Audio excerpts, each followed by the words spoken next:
تمہاری آج مسلمان کہتا ہے ہماری دعا قبول نہیں ہوتی، ہم سے آگے کہتے ہیں دعا کر دو، چہرہ بیمار ہے، بزنس خراب ہے، کاروبار یہ ہو رہا ہے، یہ ہو رہا ہے، کیوں؟ ہماری روزی حلال نہیں ہے۔ ہمارے آقا حضرت محمد صلی اللہ علیہ وسلم فرماتے ہیں تم ایک کام کر لو، ایک کام کر لو، تم اپنی روزی کو حلال کر لو۔ روزی سمجھ رہے؟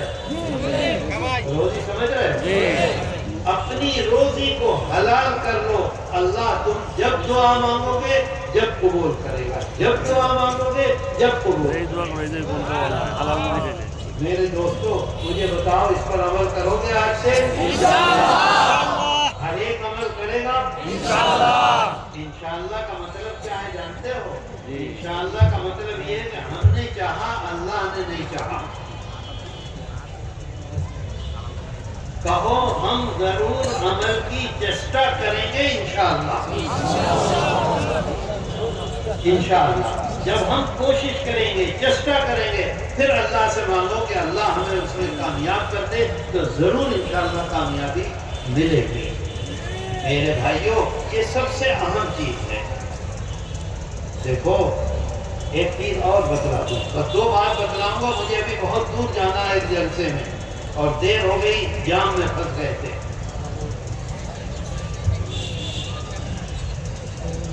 حضرت عمر رضی اللہ عنہ کے زمانے میں ایک شخص آیا حرم شریف میں، اور آنے کے بعد یہ کہا انا اشہد ان لا الہ الا اللہ واشہد ان محمدا عبدہ ورسولہ۔ باہر کا آدمی تھا، دور کا۔ حضرت عمر رضی اللہ عنہ نے اسے اپنے پاس بٹھایا اور کہا کہ یہ بتاؤ کہ تم مسلمان کیوں ہوئے؟ سمجھے بات کو؟ تم اسلام کیوں لے کر آئے؟ مسلمان اسلام میں تمہیں کیا چیز اچھی لگی؟ وہ روم کا رہنے والا تھا۔ تفسیر قرطبی میں سب تفصیل ہے موجود، تفسیر کی بڑی بڑی کتابوں میں لکھا ہوا ہے، کوئی یہ قصہ نہیں ہے ایسے۔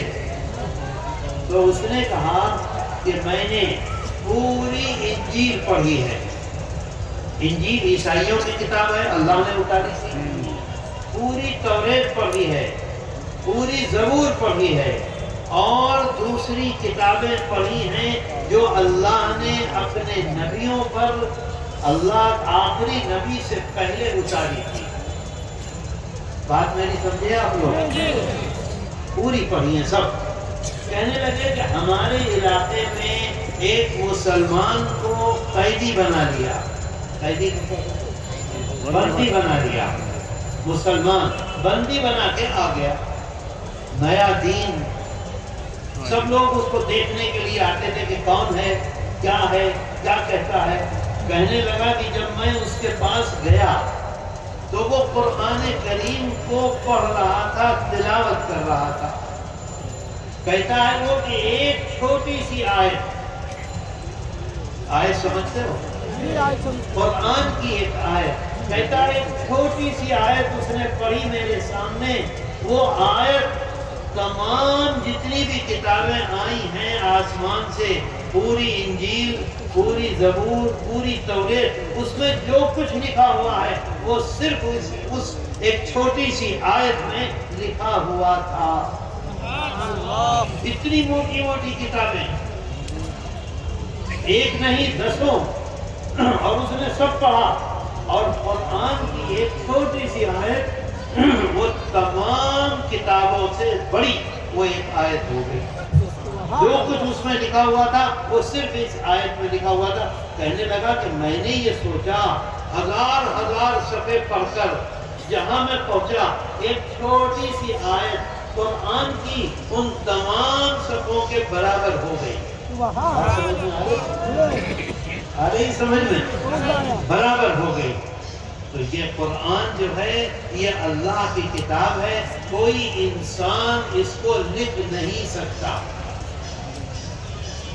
وہ کون سی آیت ہے بتاؤں آپ؟ بتاؤ۔ چھوٹی سی آیت ہے، اللہ اس میں وعدہ کرتا ہے ایک کام کرو، دوسرا کام کرو، تیسرا کام کرو، چوتھا کام کرو، اگر یہ 4 کام کرو گے تو میں تمہیں جنت میں ڈھکاؤں گا۔ سبحان اللہ۔ بہت چھوٹی سی آیت ہے، اللہ کہتا ہے قرآن میں وَمَن يُطِعِ اللَّهَ وَرَسُولَهُ وَيَخْشَ اللَّهَ وَيَتَّقْهِ فَأُولَئِكَ هُمُ الْفَائِزُونَ۔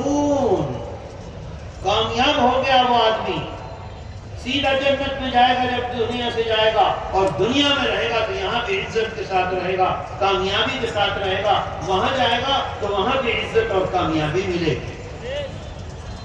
صرف 4 کام۔